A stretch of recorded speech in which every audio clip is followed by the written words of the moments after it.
Okay, today we're opening up a present that we've got from our friend Corrosion on twostrokeassassins.com.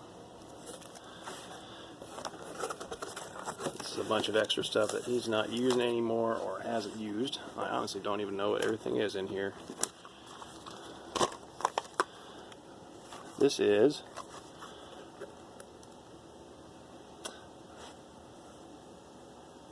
the outside of the front pulley for a jog. Looks like a small diameter crank spline, not sure. This is my dog, Luca.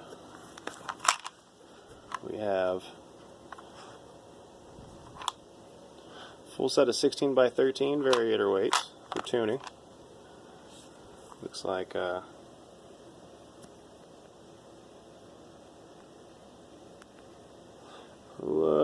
3 to 3.5, 4.0, 4.4.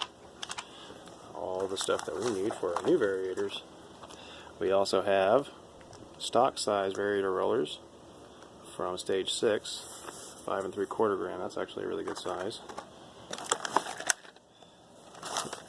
We've also got those in 6 gram and 6.5 gram. Now what these are used for is for tuning. The different weights of these coincide with a Variator to move this pulley back and forth at different rates, changing the shift rate essentially. And changing the weights allows you to tune it so it accelerates the best. There's some Shimano brake cables that we can use for brakes, or I'm assuming throttle cables as well. Fix-it stuff. There's a couple of torque springs. This one looks factory, and this looks like a red 2000 or 4000 RPM spring, what they call a race spring. This will keep it from downshifting too late, downshift really going up a hill, and it'll also keep it from upshifting until it's in the right RPM. That goes in conjunction with those rollers.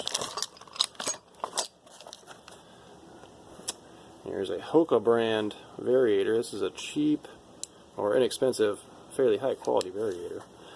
That's actually supposed to be a copy of the Malossi Multivar Variator. I believe this is going to be a big spline Variator, so this will work for like short case motors and ATV motors and stuff like that, I think.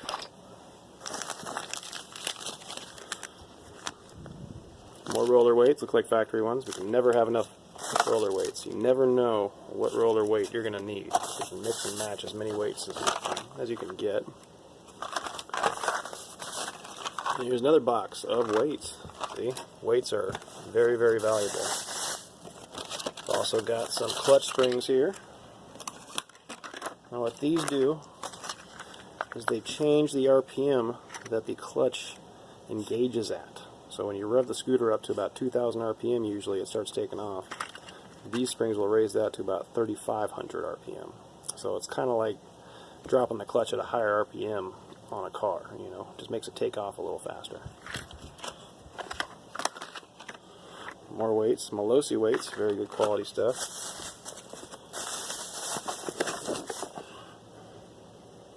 Used Bando belt for, I think, a short case. Again, good stuff. Here's a used stock Yamaha belt. And I think this is also for a short case. These are very good stuff to have. Oh, that might be for a long case, actually. This is good stuff to have because these things cost about 20 bucks new and they snap quite often. And all this stuff is fairly stock to mildly high performance stuff, which most of the guys I know online don't use anymore. They've all advanced into the hyper race stuff. So this is kind of hand-me-down stuff. And it's all excellent quality stuff. Here's a factory, looks like a factory CDI. So these guys don't use these. They usually go to the hyper race ignition modules. So these factory CDIs, when I burn them up, they're great for me. I can't afford a high performance ignition setup. Oh, and we have Variator shims. This is for the transmission. This will actually move the Variator just a hair, you know, left or right to center the belt, and that way you can get good contact. What else we got? Looks like another factory torque spring.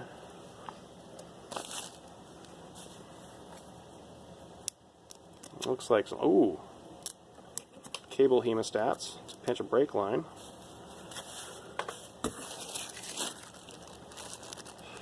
We have more Variator rollers, including these. These are sliders. Instead of rolling, they actually slide. Some people think they work a lot better. I have never tried them out, but I will be trying these. They're from a company called Dr. Pulley. Here's some more carburetor. Here's some carburetor stuff. Looks like little tiny parts for the inside of a dirt bike carburetor, because I run dirt bike carburetors. I have a Mikuni VM24. Oh, and here's a needle for the same one. Yep, my Mikuni needle. So that's probably the needle I need, because I'm not running a very good needle right now. I'm running an extremely lean needle in my carburetor. Here's steel wool, so that I can clean my crap instead of keeping it dirty all the time. Apparently he's been looking at my pictures pretty closely. Here's another CDI, so in case we burn up both CDIs, we have extras in place.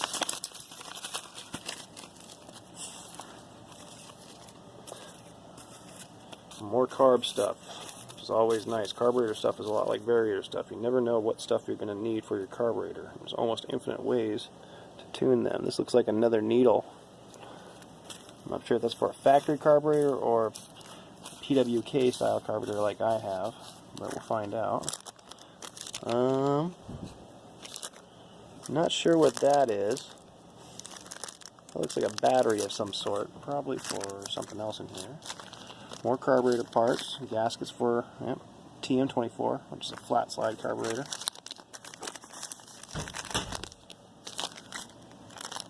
More carburetor parts, another needle.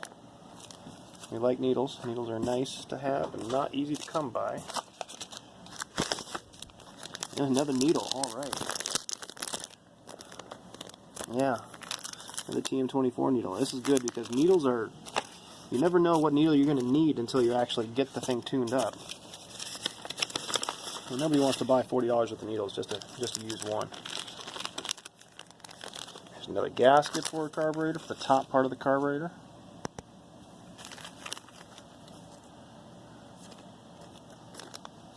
And let's see what else we got here.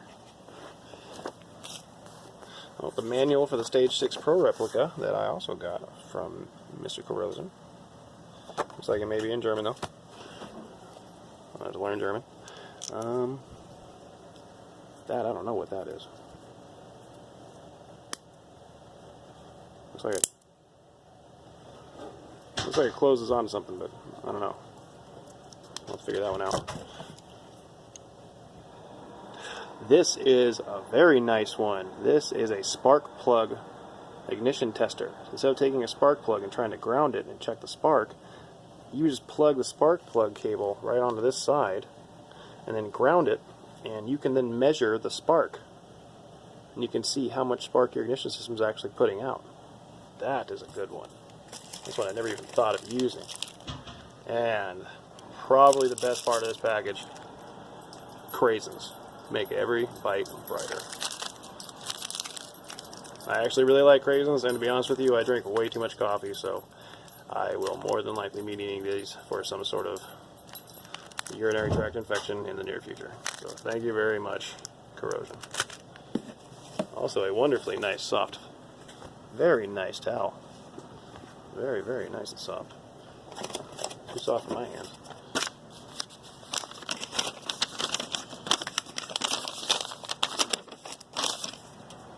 And there we go. Sit. You sit down. Oh, we also have some other stuff actually here. Oh, we have a dog in the way also. Oh, okay, so we have, looks like small crank spline Variator stuff. I'm not 100% sure, I'll have to measure that out, but 2 Variators and a front plate to go with that other one. Oh, a white torque spring. So this is not factory, but it's still fairly soft for a mildly tuned bike. What else we got here? We got yellows and reds. The nice thing about having a lot of torque springs is they wear out, believe it or not. These are a little tied together, but there's a yellow and a red that should be like, I want to say either a 1500 and a 2000 or a 2000 and a 3 or 4000. But these things can wear out from time to time, so it's nice to have extras to swap them out with and see how yours are actually going. Oh, there they are. They're separated now.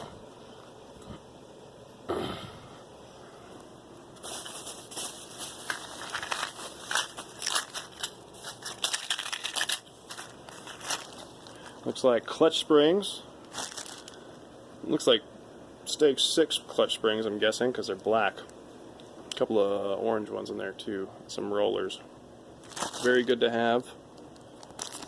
Oh, and that looks like a Variator castle nut washer right there, which is actually, we were looking for one of those the other day. So we do have a lot of valuable stuff in this package. We also have a suspect looking pill bottle here. Oh, full of, let's see here, stop. Ooh, looks like another needle and a lot of jets. So I'm guessing this is the ooh, and a couple of clips. Yeah, and a couple of slow jets. This is a good little bottle. This has all my stuff for a PWK that I need. All the extra, all more tuning stuff. So you go through a lot of jets on a carburetor too to figure out which one you need. And there by Luca. Alright, well, Luca says thank you very much, because we have a lot of stuff to play with. And we are going to be very busy putting together a total of about 4 part scooters that we have floating around, or scooters that are in parts.